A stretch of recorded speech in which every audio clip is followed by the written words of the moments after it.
Hello, welcome to Coffee Shop Chaos. I am your host Tony, and I am here today with one of my cohorts, Dan. He's worked with me in hobby shops and many different activities. He's an animator and a teacher. He's got a degree in fine magic playing, as I'm prepared to say. Um, and I'm here for anything and everything that needs to be communicated and anything nerdy. That's why we have Coffee Shop Chaos. We're going to do some topics today involving Magic the Gathering, Dan's profession and the things he loves to do, Buffalo, New York, and all the cool activities that have been happening around here, and anything else that pops up in chat. And if not chat, us ourselves are good ramblers. Dan, you want to do an introduction? Sure. Hello, everybody. My name is Dan, and I just go by Bud. Just like Tony said, I'm a professional animator, and I'm also a adjunct college professor, also in animation. Uh, and the degree in magic playing I'm new to, but I'll take it. I'll take the honorary degree. I think you're a fine Magic player. You make some fun brews, and you also know how to do budget builds, which is a very important thing in the Magic community, where you can take $100 or less and turn it into something playable for someone to enjoy. I've seen you save a lot of wallets while some stores try to upsell. Not naming names, but I think it's interesting that you hmm yourself are a fresh eye and dreamy eye Magic player, while I'm kind of an old, dying in the inside, and I hate all the new things type of Magic player. I wouldn't say I'm a bear in Magic. I don't think Magic's going to end, but I think Magic's going to get a lot more different, which might be good, might be bad. But I think that's more a topic for the second half of our show. I think the beginning part of our show, we should talk about local places, places we've been playing, things we've been doing, things like Sure. that. Maybe talk about experiences of the decks you're playing right now, the decks that you built for hate or fun. Not here to judge, or Yeah, you're good. things like that. So Dan, break it down for me. Tell me about what you've been doing in Magic lately. Lately, I've been going to one of the local card stores to do a couple of the Commander Nights. Main deck, I actually just built it yesterday. It's the new Chisgoria, uh, the dragon with affinity for artifacts and gives artifacts affinity. That's It's perfect. a fun brew. Yeah. Do you want to show everybody the commander and maybe pop out the deck? I know it's probably not at your desk. You take a step away. Ooh, I'll be back. I'll entertain. Dan's usually builds fun combo decks. He kind of hits a little bit of aggro, a little bit of control, but you can usually get around a lot of his brews and combos depending on how you want to play it. Dan Oh, for himself sure. probably builds mostly green decks, but I'm very happy that he built a very interesting artifact affinity deck here. Chiz is a flying dragon that gives other artifacts affinity. It's a deck that I actually have someone in my playgroup that just built. Jesse, who was on the last episode, he's a phenomenal fan of Mm, Chiz. But he built his Chiz deck for under $100. Let's see how Dan plays that out a little bit different. Oh God, ooh, gotta put it in come front back of your into focus. I focus on. believe. There it is. There we go. There's Chiz. Affinity for artifacts, reduced cost, and flying and haste, and can cast artifacts for free. So, what are your three main cards you're looking for in this deck? Three main cards are probably going to be uh, Immortal Sun, Mystic Forge, and the new equipment that came from the Phyrexian precons. I can't remember it off the top of my head. It's the one that gives you an additional combat on your first combat. Nice, nice. I feel like Chiz is a very good red combo deck. I think red was kind of left out of the discussion when it comes down to Magic the Gathering because Oh yeah. um, you kind of get stuck into this mindset. Now, here's a question I gotta ask you for most Chiz players: do you run Sure. Planeswalkers? I don't tend to run planeswalkers. Oh, It's nothing wrong with it. I just like them. well, I okay. like them. It's just Here's my question: what sure. Planeswalkers have you thought about putting it in an artifact deck? Because I can name two off the top of my head right now. Mono That's red. This is specifically mono red. for mono red. Probably the Chandra that does the +2 red mana. The I believe it's Torch Defiance, Yeah. the one that offers 2 mana. I really like that one because red has such a hard time ramping in general. Thankfully, Artifacts is the one category where red doesn't slouch in ramp, but that's about it. I mean, planeswalkers with 4 abilities are really good. So here's my next Mm-hmm. question: how do you feel about Duretti? Duretti, love Duretti. So Duretti is probably one of my favorite artifact commanders and artifact inclusions. You know what I mean? Really, Yes. Well, think I about it. get Like, that. he's a 4 drop that cycles artifacts. He draws you cards. He fills the Yep. grave. And Duretti has Scrap Mastery, which was probably one of the first artifact mono red artifact commander decks that came out. So you're kind of taking a little bit of the past and you're putting into the present, and you're taking the artifact affinity and kind of mixing it together. And it's always good to have a Mm-hmm. fallback plan. So if you could just like bring all those artifacts back, because board wipes are a common thing in Commander. Oh, very. But depends if you're playing CDH. Then there's like 2 board wipes that might run, which are like just recently came out, which is Farewell and what's the other one? Farewell. The other new one is what? Vanquish. Vanquish the Horde. Yeah. Yeah, Vanquish is really strong because it reduces. So if someone builds a decent board state for 2 mana, it's a board wipe, and 2 mana in CDH is kind of the thing. Oh, Um, for sure. I mean, we both stepped into CDH when we worked at a card shop, but right now I kind of feel like we're coming into our own combos because CDH is kind of a I don't want to say toxic, competitive. It's a competitive format in a Oh, for sure. non-competitive format, and it's a interesting thing to play around. But I mean, the card pool for Commander, it's 20,000 cards, and CDH uses 1,000 cards. I think the variety helps a lot. Um, I have Honestly, when a it yeah, keep going. yeah, go ahead. You're Yeah, fine. honestly, when it comes to CEDH, it's such a weird thing where they stick to the exact same card pool because they're so strong, but then a deck can come in with like something completely original or some very minute card, and then all of a sudden it takes over the game because they don't prepare for it because it's not in that pool that they're used to. Yeah. A good example of that was when Spellcraft the one with Professor Onyx. Oh yeah, Magecraft. Magecraft. When Magecraft came out, the one uncommon from a million sets ago comes out. You target yourself a million times and you just go infinite mana. So Yup. What was it? Chain of Chain Vapors, of Vapors. Yeah. No, is Vapors the blue one? Chain of Smog, Yeah, Chain of Smog. That's Chain of totally Smog. it. Um, which I mean, as someone who doesn't play black often, I see combos in black and I'm like, wow, that wasn't fun. So I feel like I lean more closer to white, but old white is really stacksy, so I don't want to be a stacks player. So I ended up playing red, and then it's like, oh, red isn't good, and then you just like shuffled around. Um, it's nice not playing CDH. I do feel like I would like to go out and play more, Hmm. but I mean, the pandemic in some places haven't fully recovered, and some places went under. And out in Buffalo, the recent burglary at one of our local card shops really kind of messed up the community because it kind of made it hard for some people to trust other people. And also, those cards went somewhere. Where did they go? Like, did they break in and then take the cards to another state, or are they sitting on them?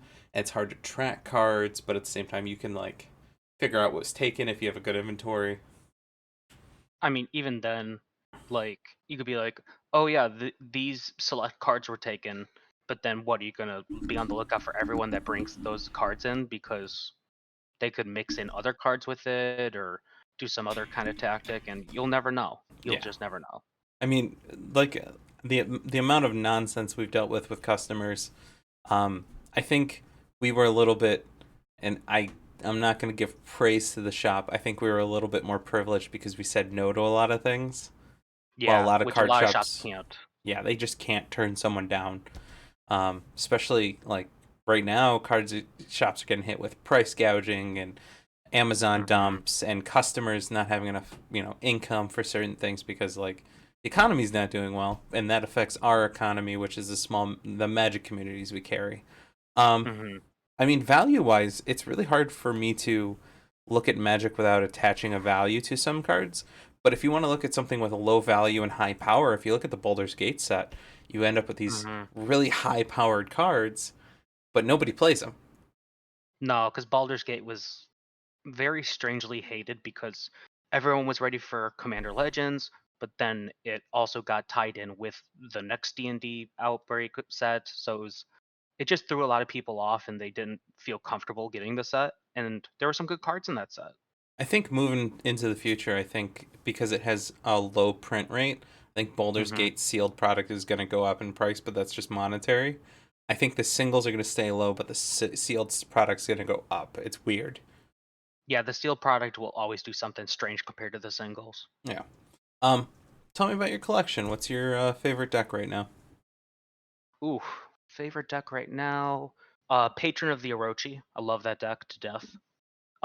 Mono green, just untap all your stuff and do it again during your turn. I really like that. And clues. Lannis, Simic clues. Very fun. Yeah. Any good combos? Any good play states you've been in with those decks? Half the time, for say the clue deck for Lannis, it'll win usually by mechanized production or Rampage of the Clans, where it just turns like your 100 artifacts into 3/3 centaurs. I thought that was a fun way to win.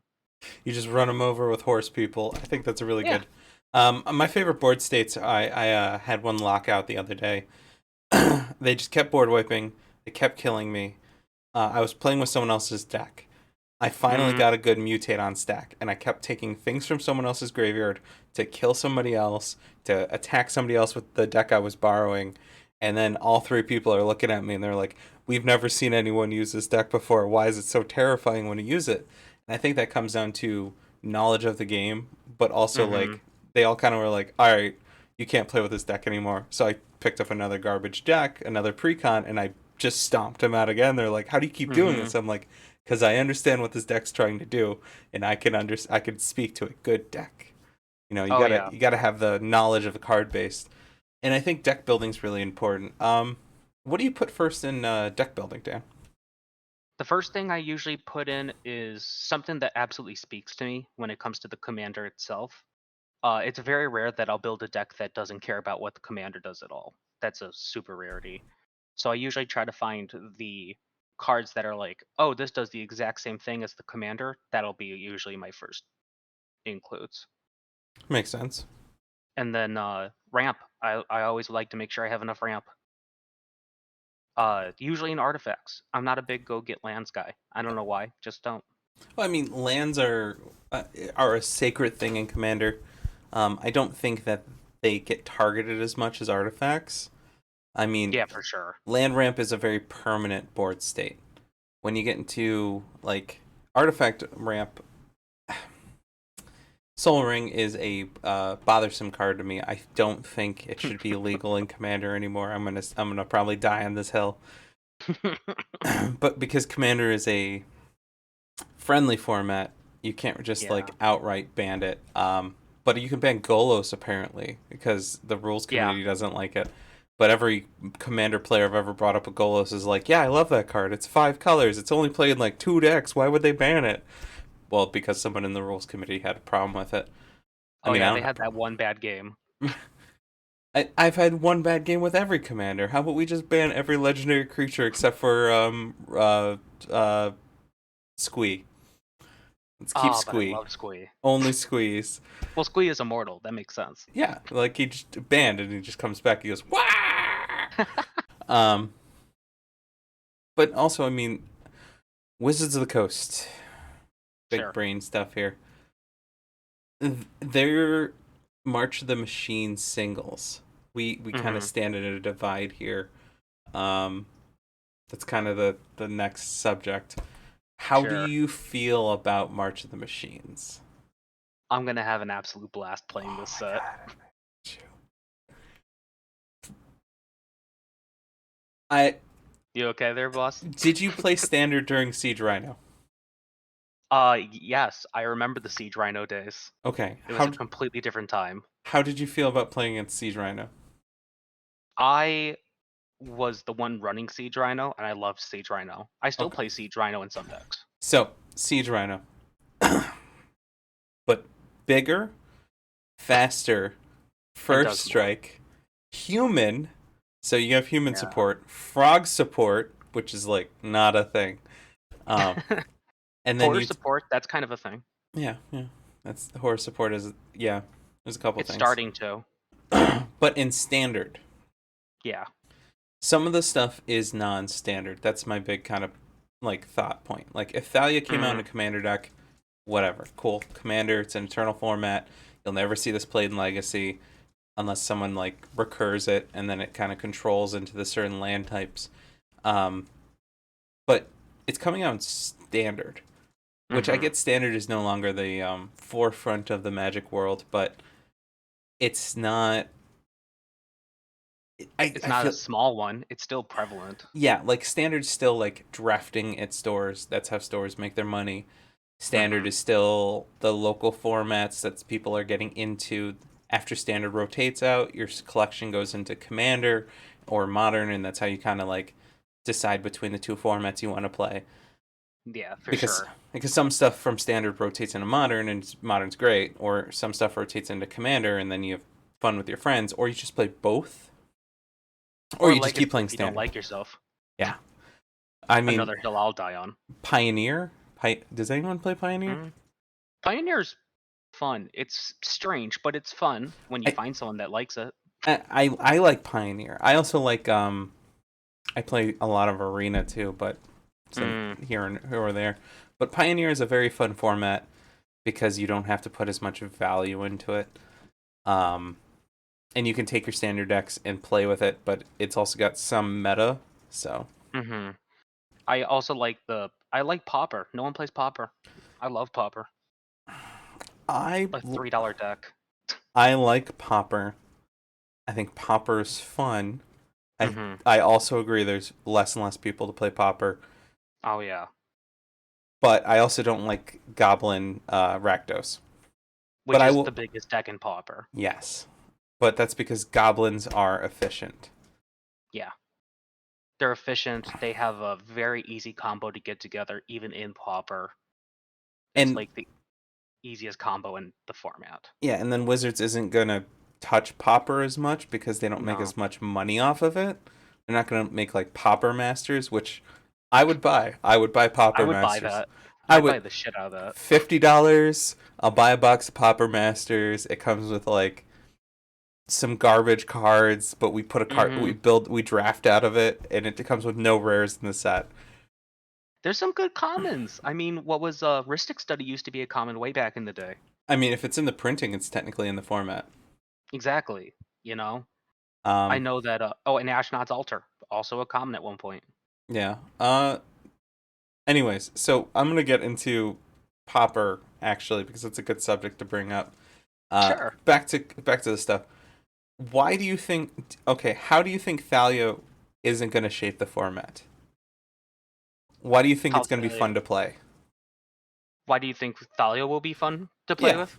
yeah. Play I don't against. know. I'm looking at it now even, and the more I look at it, the more I don't think it's necessarily that absurd when it comes to like, yes, obviously it has a good amount of value, and obviously a 4/4 body with first strike and death touch, that's ridiculous in standard especially, or sealed, or even draft. I would say draft is ridiculous. You take this every time.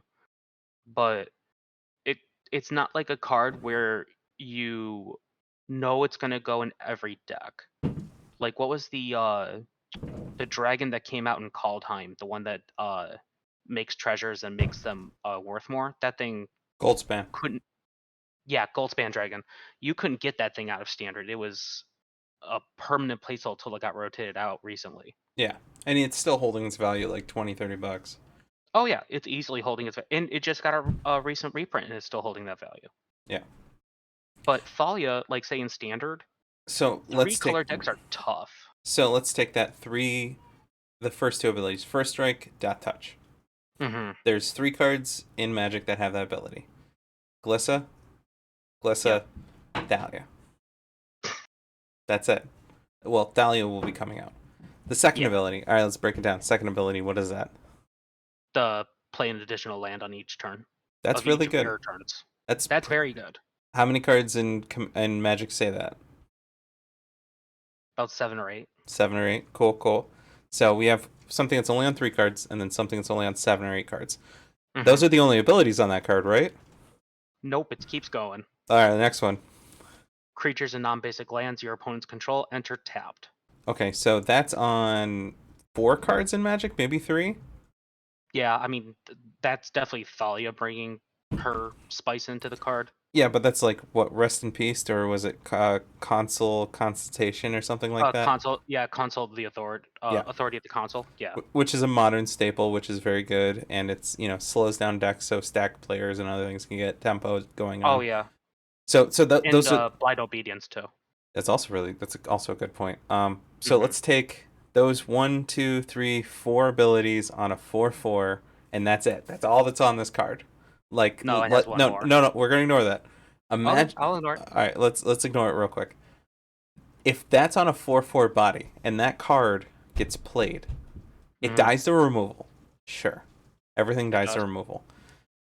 But in a lot of states, even in modern, removal isn't as played as much because you're trying to fit in as much as your combo as you can. Oh, for sure. So you play Thalia in standard, which I don't know what standard is going to be at that point in time. That can block dragons. I mean, that can block dinosaurs that are 12/12s, which we'll move on to Hmm. Gishath later. It can block all the Praetors as far as we know. As far as we know. It's going to attack every turn. It's going to slow down your opponent, and it's going to ramp you. Oh yeah. Those are strong things. Now let's move on to the last ability on the Thalia real quick. All right. It can't get so this card, does it say the most powerful 3 words in Magic?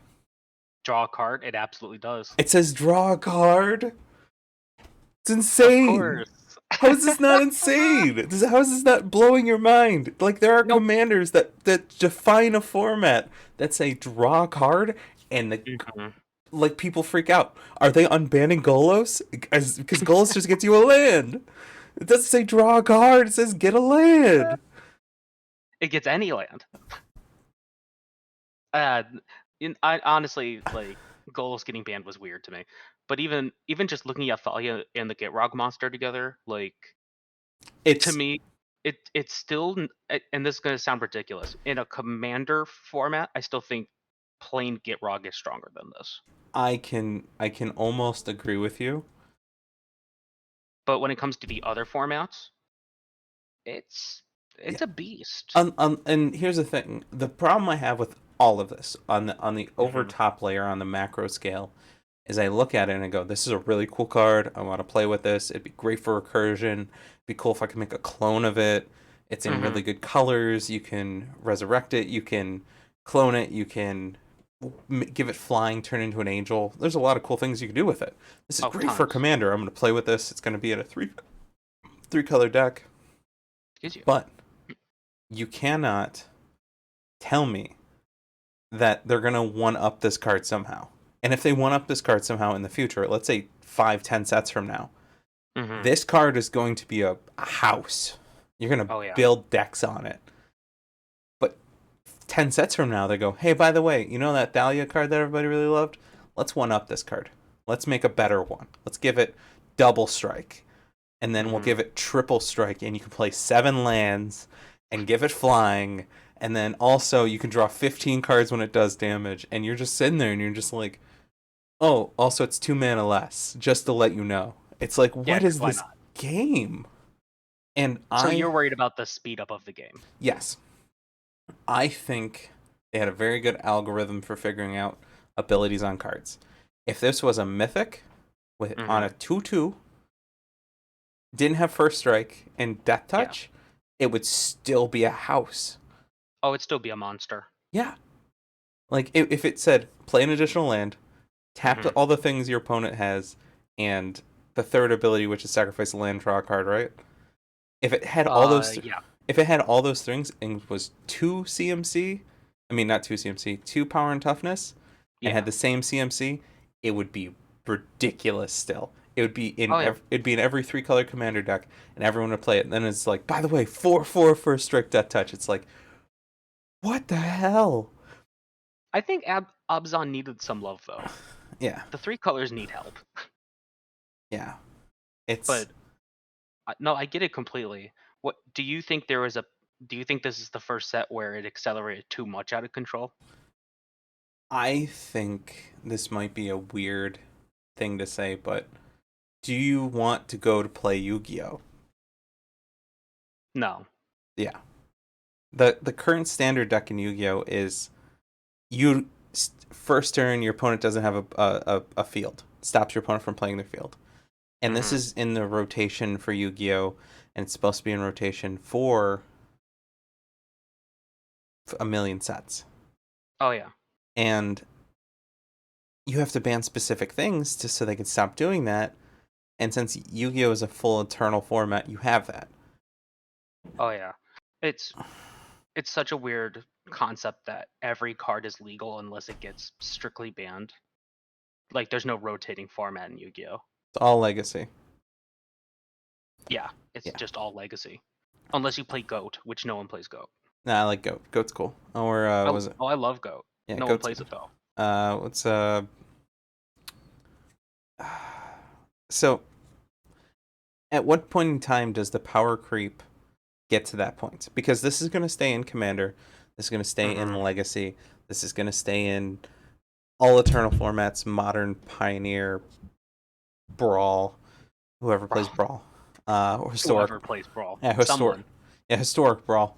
Um, this is going to be on every format for a long Mhm. time, and it's not going to rotate out of Standard for a year. Like this is Yeah. going to turn into a problem because if they keep trying to one up every card, you're gonna have just walls of text on cards. Mhm. You're gonna have the Yu-Gi-Oh problem. And I like Yu-Gi-Oh. I like the rules, I like the tempo, I like the things, but Mhm. after a while you can't power scale it. You go like, I gotta ban this whole set that we just released, but what about money? Yeah. And Wizards of the They've Coast, banned whole decks before. yeah, yeah, I don't money, know. It's yeah, money. It's a weird thing where, you know, they're trying to give people new and exciting things, but I think they're doing it sometimes in the wrong way.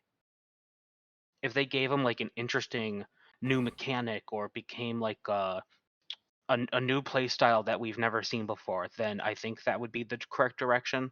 But I can agree that just power scaling in a card to basically a Yu-Gi-Oh card is just not going to be the way we should go about it. yeah. And I see the set is supposed to be like a conclusionary set. It's really nice. Hmm. It's really fun. I like that they're kind of building up to this Avenger style battle where they're taking all the legends that existed Hmm. that to just go out fight the bigger, badder threat that's infectious. But at the end of everything, like let's say story wise, and this is me Hmm. story versus game. I like game over story. I like Sure. story. I love story. Story's cool. I like the planeswalkers. I like the whole multiverse.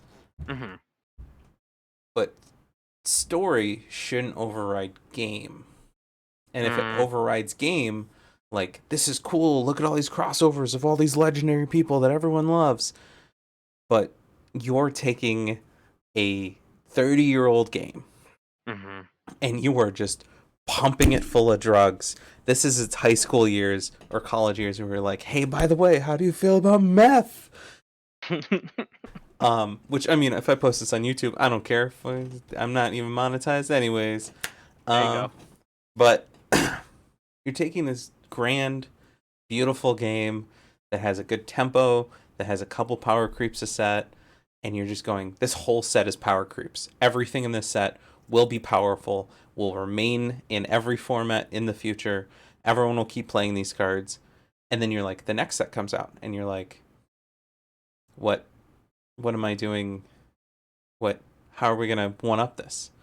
What are we Yeah. gonna make people are they gonna chase the one card in this set? And at what point, like, when because there will be dollar commons, this Thalia might not be worth anything. This Thalia might be $1, which is great That's for true. getting people into the game. Even the Gashath, which is a 12/12 vampire Hmm. pumping dragon, not dragon, dinosaur boy. Dinosaur. Yeah, which is beautiful. And Hmm. it's a real Timmy It's mindset. very Timmy. Might be 50 cents. That, I actually think it will be $1 or $2, yeah, which I because think is crazy, but it will be. now take the Gashath, which we haven't talked about yet. and Mhm. look at it and it's like a 12-12 trample. Cool. That's really cool ability, really good body. Green white, good colors for ramping and Mhm. control. So this will come out probably turn 5 or Yeah, 6. 12-12 with trample. with trample. Those are great stats. Those are good It's phenomenal stats. Yeah, I mean there's the only card like that is Gashath. He's a 12-12 with trample. That gets cheaper. Galta, Galta. I forgot about Galta. Um, you're all good. but now he creates how many vampires when he attacks? X equal to the number of other attacking creatures. That's vampires. Just a Yeah. wave of vampires. So you get more tokens, more multiplication. They just had an anointed printed in this set, so that's going to Oh be yeah. within the new Dominus, which is the anointed. So you're going to have double that amount of vampires coming out. This Mhm. standard set is you got to get in there and control things, or you got to get in there and attack. There is no like combos right that we know of yet. There might be combos coming out. Not yet. I know that people are saying that uh all will be one the card from last one will probably have combos during this rotation. Yeah, the planeswalkers make all will be one really good because you kind of Oh just yeah. yeah. If you've watched anything from Goldfish, their stuff is Mhm. on point. Um, They just keep really good track of the trends and stuff. yeah, Goldfish focuses. I mean, they're a big data company right now for Magic because they keep data on deck building products. Yeah. They have a connection ability. They see what people are buying, what people are selling. They can farm the data for content, which I don't have any of those abilities. I the only farming I have for content is my friends. So welcome to Dan. Um, um, but these things are kind of scary to me. I just because things that are already $1 will never get play anymore. Like yeah. these will be replaced with the new staples, and new staples are fine. It's what you have to get used to in Magic. Mhm. But when these new staples will be replaced, what will they be replaced with? Like, I mean, if you're gonna one up, like say for example, the Galta and Maverin that you were talking about, I mean, it's gonna have to be like that. It doesn't rely on creatures attacking. It's just what's ever on the battlefield or something. or haste. Or give them haste. Well, these are already tapped and attacking, so. No, I mean give the actual card that creates the tokens haste, making it a Oh crater yeah. foot. Oh yeah. Just give it haste. That will do it too. Yeah, Or evasion. That's even more than trample. Why not a flying dinosaur? Galta can grow wings. I believe in him. he just becomes a dragon. Or a turkey, whichever. Chicken is the new meta. Chicken new meta. I'm ready. I mean, it kind of gets in the Yu-Gi-Oh thing. Like old dragons used to look like big, beefy dragons with wings that were scary, and then they became maids, which I'm cool with Yeah. waifus, but also like this is not a dragon. I mean, it is a dragon, but it's not a dragon. This is a hot waifu. And then it's like, by the way, zombies, hot waifu zombies. And then, I mean, Yeah. if we go into the waifu meta for Yu-Gi-Oh from into Magic, I'm kind of okay with that. They kind of like tested the waters with the anime art style commander Oh cards and yeah. stuff like that, which is like, hey, by the way, have you thought about playing this card? But if it's a hot waifu, are you more invested? Come on down to good old Magic Town. It And just I'm turns like, into force of will. I love that game. It was cute, but also like Oh yeah. the aesthetic of Magic. That's kind of why I don't like alt arts. I mean, Mm, everyone has their preference on alt arts, but like I want to pick up a Magic card and go, that's a magic card. this is a Magic card. This looks Yeah. like a Magic card. It tastes like a Magic card. Oh, a Magic card. That is 100% Magic card. Mhm. But like I people, and this is where, cuz we get along because we differ so much. I love the different art styles. yeah, I come from an art background and I love seeing the different art styles represented and stuff. yeah. But every single set has a different way for my eyes to prepare for something. Like Time Yeah. Spiral came out and it was revolutionary, and they didn't change art styles all forever. And then they were like, every pack, different art, different border. You're gonna stare at this card and wonder what it does, and then you have to read it 4 times, even though you know it's just an island. It's like, ah. And I love art. I mean, like, Yeah. I have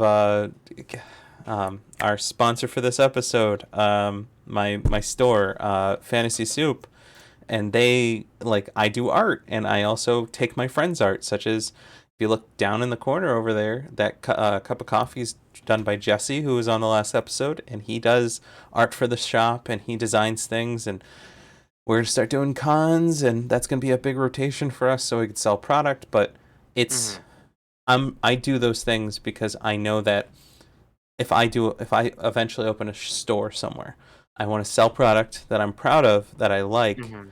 to people that I like for a decent cost. Yeah. I mean, No gouging. yeah, I mean, a lot of Magic product is gouged. A lot of A singles are lot of gouged. gouging, for Like, sure. the amount of money I used to make off of people, because by the way, Magic the Gathering, um, So true. It's sad that it's true. yeah, hey, by the way, do you need a pack of sleeves? Hey, how do you feel about this? How do you feel about this? How do you feel about like updating this card to $400? I mean,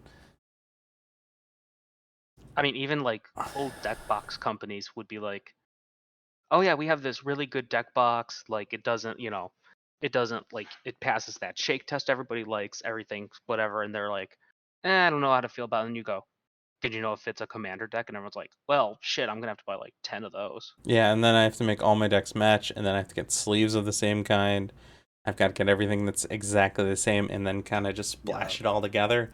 Because if it doesn't look right, then it's just my tempo's off.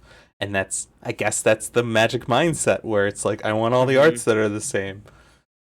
I mean, it's definitely become Magic has become a very strange, like, privilege or just a very strange, like, it's for people with more money kind of mindset Yeah. because of reasons like that, where it's like, hey, you want the matching deck box, the sleeves, playmat, all the best cards and singles, and every token like blinged out or whatever, and it's just it adds up so fast. Yeah. It could And be for one deck. I mean, have you seen the Ragavan that came out of Philly? Yeah, Yeah, I definitely saw that one. it's what, $500, maybe $2,000. Nobody even knows. No one knows because you know there's none of them. Yeah, nobody knows what it's gonna be. I mean, there's like one per set. It's insane. Oh yeah. It's and Plus, then I sorry. mean, look at the no, you're fine. Look at the mirrored Viserys here that came in like 100 boxes or whatever, and that was it. Yeah, Same mindset. it's it's cool that Magic has that collectability. I love that like the top end of Magic players can look at their collection and go, "This is my retirement plan. This is Mm, my I've been playing Magic. I've been going to Philly. I could take this money and I can make it into like a house or a car." And I'm not saying I haven't done this once or twice, but I completely understand that. And I want people to get into accessibility, and I want the staples to be good, and I want a good commander to be 50 cents. These are all yeah, good for the community, and I'm going to have to get over that. But when does the game become too different. yes, and which is fine, which games change. I have to get over that too. But Mm-hmm. Magic the Gathering has to have some sort of parameters Mm-hmm. that allow the game to be successful. Like we need to plant trees to cut them down to build houses, but we still need to plant more trees. Yeah. And it's a forest. We're in a deep forest. Like you can't see the forest from the trees, and we're currently in the trees. Mm-hmm. So And they're that trying to build a mansion out of it, not even a house. They're trying to skip some steps. I mean, you want to get into Wizards of the Coast and how they treat their fans and player base? Because I've got Yeah, we uh can do that. Go I've for it. I've got 45 minutes on this recording already. I could throw 30 more on it. I have no problem with it. Um, Yeah, why not? Let's go for it. Magic the Gathering. Don't look at the timestamp if you're watching this video. Just look away. No, Um, there's no timestamp. We didn't put one. yeah, throw this in the background. Magic the Gathering and Wizards of the Coast. And Hasbro's And best Hasbro. investment in the last 10 years was Magic the Gathering. Oh, for sure. The amount of money that they suck out of the community, not just the 30th anniversary, not just like the amount that they're printing. Secret layers are literally, by the way, Secret we're gonna layers. make money off these, and people are gonna buy these. Money, money, money. Insane. It's Um, so insane. which kind of makes me feel sad because we've been ranting about Magic all this whole time. But Magic the Gathering players are weak little pompous butts. We cannot stand up for an ideal to save our lives because the No, we cave so fast. because the D&D players are the ultra chads. You look at those guys and you're just like, holy shnikey, you took a whole by the way, Hasbro, we're not going to do D&D Beyond anymore. What do you mean? We're the only TTRPG in around. Nah, man, like we're going to just make our own. Thanks to the rules, we bought books, we're not going to subscribe. But what about all these tools and the things we're putting out for it? Yeah, we'll just go to the community. Oh, we're going to kill all those guys in production. Okay, Yeah. so good luck with that. We're gonna just unsubscribe. How much money are you gonna lose? Oh, 10% of your profit for this whole quarter. For the rest of time, you're gonna lose 10% of profit, and more people are gonna unsubscribe because their friends aren't on there, and their DMs Yeah. aren't on there, and their whales aren't on there, and then they're gonna be like, we're not gonna buy any more of your product. Oh, well, what are you gonna do? Hey, Pathfinder, yeah, can we get all of your books? What do you mean? Well, you printed like 100,000 books for this year. Can we get all of them in a month? In a month? In a month, right now. We need them. And it's like, holy what? And then Pathfinder was like, we have all this money. What should we do? We should take this money and make good product. And everyone's like, Pathfinder, that's insane. And then they're like, hey, all digital stuff, we're going to put it on Humble Bundle, which is not a sponsor of this. And we're going to take Humble Bundle and we're going to throw it up on there. And it's going to be $15 for all the digital stuff. Wizards of the Coast, how do you feel about $15 for everything? And they're like, we can't do that. And it's like, too bad we did. We did it though. And then Magic players are over here and they're like, yeah, finally didn't buy the 30th anniversary. And D&D players are like, we burnt down their house. It's like, Yeah. and I play both, so it's like I was watching both like converge into this perfect terrible thing, and it's like we're Mm-hmm. not going to buy board games from Hasbro anymore. We're not going to do this because a lot of people who play D&D buy board Also games. do. Yeah, they do other tabletop stuff. Yeah.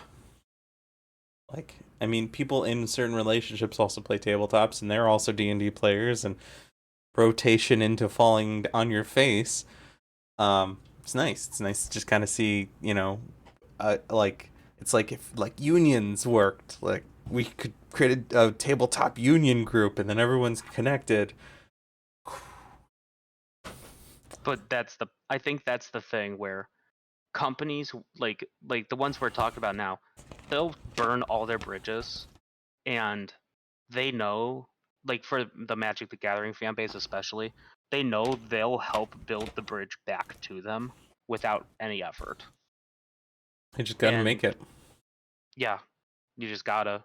And then but the D&D community honestly is the ones that your fan base aspires to be. It is the one where they actually stand up for what they know is the correct move, and they don't care if the company is saying this is what we're doing, because that could be changed, which is relevant seeing what's happening nowadays. It's nice. It. I mean, financially in the world, we're kind of hitting one of those down spokes because companies aren't making and everything, and all the revolutionary technology that was coming out, they bought and then killed. Yep. So we're kind of watching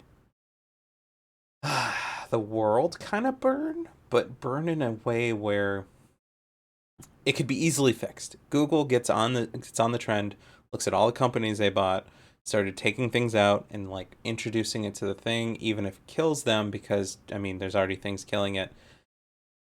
And you kind of like up scoop it. I mean, you're in the digital scene, you understand that like a brilliant company comes out, they IPO or they release whatever they're doing, Google swoops in, buys it, kills the project, gives them a bunch of money, and goes, "Stop talking about it."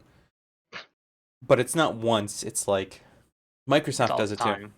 It's like Microsoft, Amazon, yeah, all of them. last week, probably 10 companies. Like here's $10 million for all the people who made it. Stop doing what you're doing. We're buying you. Goodbye. Mm-hmm.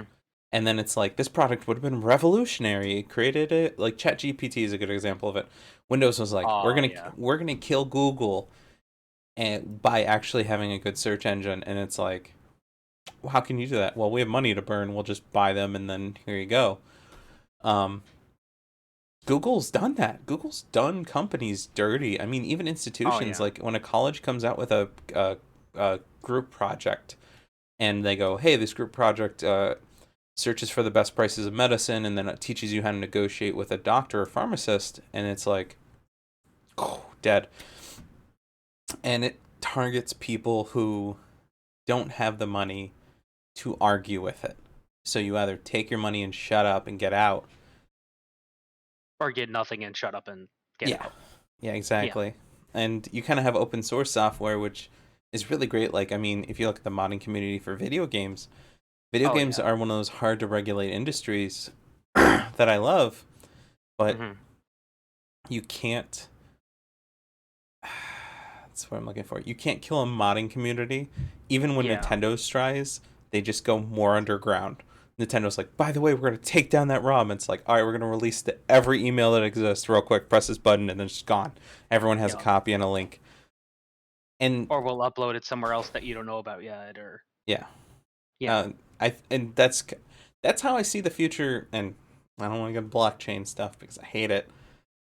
That's how I see the future of blockchain being, because you can create a decentralized internet. It's just a bunch Yeah. of idiot, greedy capitalists got into it before, like, filthy college kids that have a little bit money in a grant. You know what I mean? Like Stupid, back in the day. yeah, stupid monkeys. Um, Ragavan ruined Magic.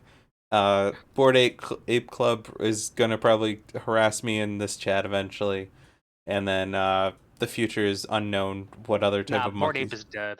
Bored Uh, Ape's so dead. what do you mean? They just had the new NFT racer game that came out. Yeah, the racer game, and they also had their collaboration with Snoop Dogg and Eminem on their new album, and Oh my yeah, god. and they had a show, they had a TV show, I think I that was oh terrible. Seth Green, you're right. Yeah.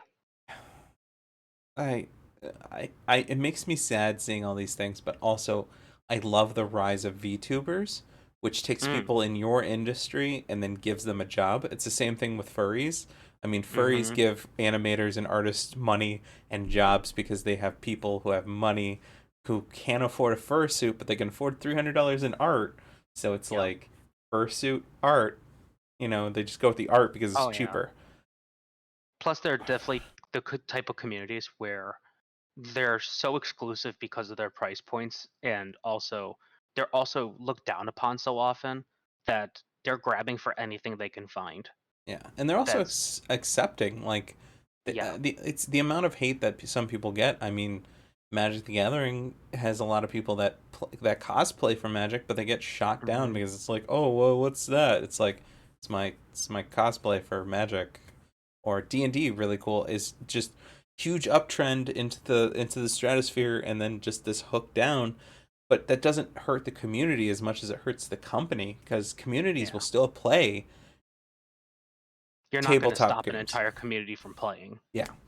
But it takes enough whales out of the equation where the ocean is a lot more empty for more Hmm. predators to come in and eat those. That was good. I Thank like you. that. Right off the top of my brain. It was good. Metaphor Tony, back. Um, And we're back. uh, I was going to ask you about work and about how your projects are going. I mean, you're a teacher. If you can't divulge information, I'm fully understand, but I can talk about teaching. No, that's fine. I probably won't say where. okay. But it's been going fine. Um, I'm mostly teaching like the current senior class right now for the college, and there's some really talented kids in the bunch. I'm really excited that they're going to be entering the industry really soon because I think there's a couple that will shake things up, which is always exciting. because we don't see that all the time. Um, And yeah, go ahead. no, I was gonna elaborate on it. What is the direction it's going now that animation is kind of taking a downturn on the bigger stages because companies like HBO and Mm, stuff are killing it, killed Adam Conover's show and yada oh yeah, yada. But like, what is the direction that people are gonna have to take? Is it gonna have to be private production, or is it gonna be like Patreon funded? A lot of these people are shaking up the industry. hmm Where are they gonna take their steps out? it's gonna have to be indie. I think indie's the revolutionary way to go. Um, what was it? Vizzy Pop's doing both Hell of a Boss and also Has Been Hotel, and it's been taken off and has a huge fan base. And honestly, people are gonna have to follow suit with that if they want to make the ripples that I think a lot of people dream of. Because if you go to a company right now, they'll just shoot your dream right in the foot nowadays. So, indie, and then some kind of way to back you up, like a Patreon, Kickstarter, any of those. Even some major shows got kickstarted. I know Bean Puppy Cat got kickstarted a long time ago. Yeah. Um, how do you feel about this is falling into the TikTok scene? Like, TikTok is Mm, kind of has a small animation niche that does mm-hmm. flash animation, which is a classic media for the internet. I mean, it's not really flash anymore, but it's flash animation because it's almost like, oh, this looks like it's from Newgrounds. It's great. And there Oh was a my god, the recent. Newgrounds days. That's kind of what we're falling into with TikTok if it had a better interface. Yeah, Um, I I'll expand on that. Like TikTok definitely has its niche market, and I think people have found some of those niches. I think there's more to go, but I think there because of the type of video platform that it is and what interface it has, I think those like short form, like what was like just recreating memes but animated, or finding that one golden animation that everyone else can branch off of and continue. I think those are going to be TikTok's revolutionary ways for animation. yeah, I think TikTok's trying to take over the. This is a weird thing to say. The niche that Quibi left behind. Quibi was Yeah. a long form cut into multiple section weird thing that they tried. But Quibi was like, by the way, no one wants to watch short form video. While TikTok was like, we just had 1 billion people sign up. Like, what are you talking about? Um, so I think if people can get shows to about 5 minutes, I think that's the attention span for a lot of people. hmm Um, and you take those and create like small sub stories, kind of like a Steven Universe or something like that. I Yeah. don't think you're gonna make a lot of money on um, TikTok per se, but I think YouTube Probably not. is still small production. It'd be nice if Google didn't own everything, and that's kind of how semantics of TikTok. The Chinese government is helping people realize how evil the American government is by giving us access to people who actually care. Thanks, China. I wish I was sponsored by China. The amount of money I could get. God damn it. Um, They're watching right now. You're ready. they're just in the You're ready for that background. They're sponsor. like, he knows and he's here to help us. Um, why am I Eastern European on this when they're That was Chinese? bad. Yeah, I know, but I was impersonating him bad, so I don't know if that's good. Um, I can do Midwestern. Oh, hey, y'all, there. He knows about the TikTok spams. Um, um, damn, where am I? I'm insulting enough people in one video. I don't TikTok, remember where we are. Oh, TikTok, TikTok, sure. TikTok and animation is hard because YouTube doesn't even pay people properly. TikTok pays them nothing, and Nothing. you need to take people and give them money, but you can't argue with China. You can't argue an Yeah. American into China, but we're their biggest audience. We have the most like production right now. India's big, but they have less production. Yeah. YouTube's huge, but like there's no money into YouTube as much as it used to be. You can't sign a contract with a big company because a lot less people are doing stuff. It's kind of like at that point where we're like animation needs its own thing and you can't like have Frederator like they used to have, which would have been really cool. Yeah. Warner Brothers killed Looney Tunes. Literally. That literally they were like, by the way, we're not going to have Looney Tunes on anything anymore, and we're going to delete most of it. It's like, what? Yeah, they just they're like, no, it's exclusive to us now, and also just us in general because we're gonna get rid of access to it. Yeah, That's a great idea. I think animation is going to go into a kind of like, uh, God, It it's might go into an underground scene. yeah, like a grassroots scene. Yeah. But like I don't think that's good, but like we should pay Mm. animators more, but also we can't pay animators more because we need to make money. And then it kind of is in global capitalism, and then we're kind of like in the late stages of it, yada yada yada yada. Um Down the It's rabbit hole gonna of death. Thanks, Bugs. yeah.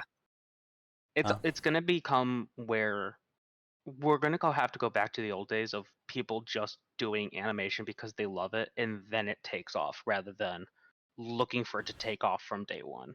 so hear me out. You Sure. start doing zines again.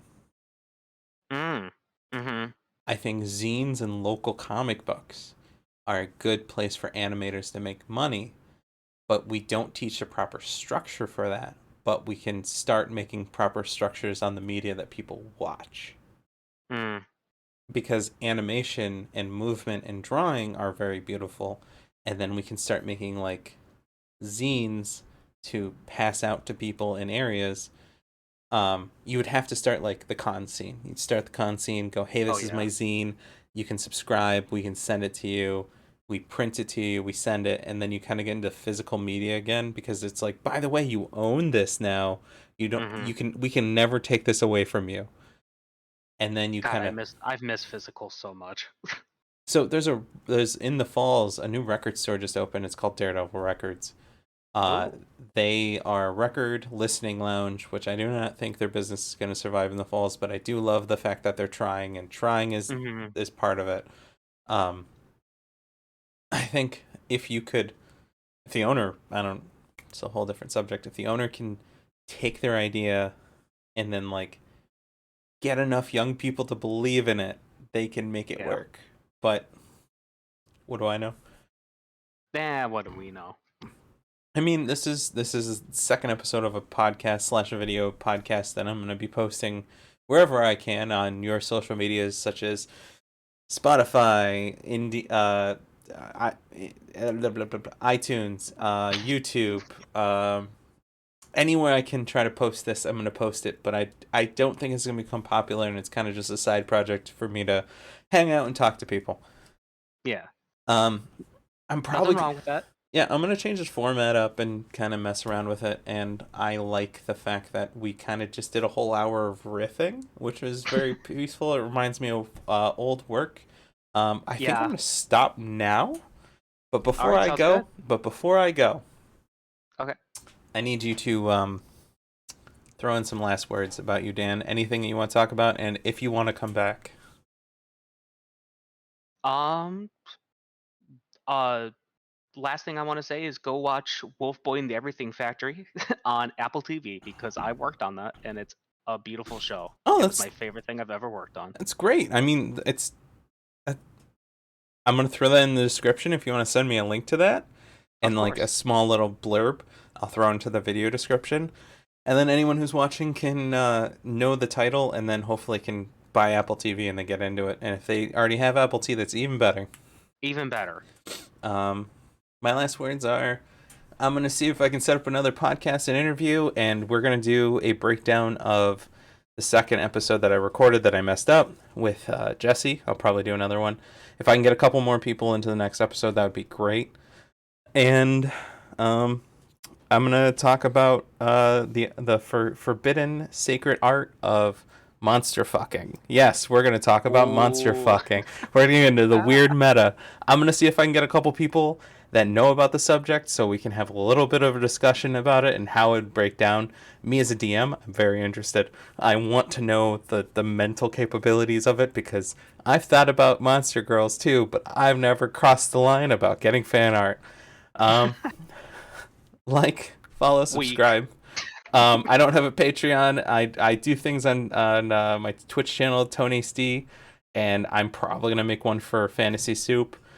Um, buy some stuff, buy a shirt, buy some Buy stickers. everything. I'm gonna throw some stuff into the description. Thanks for watching, and I love you all. Goodbye. Have a good night.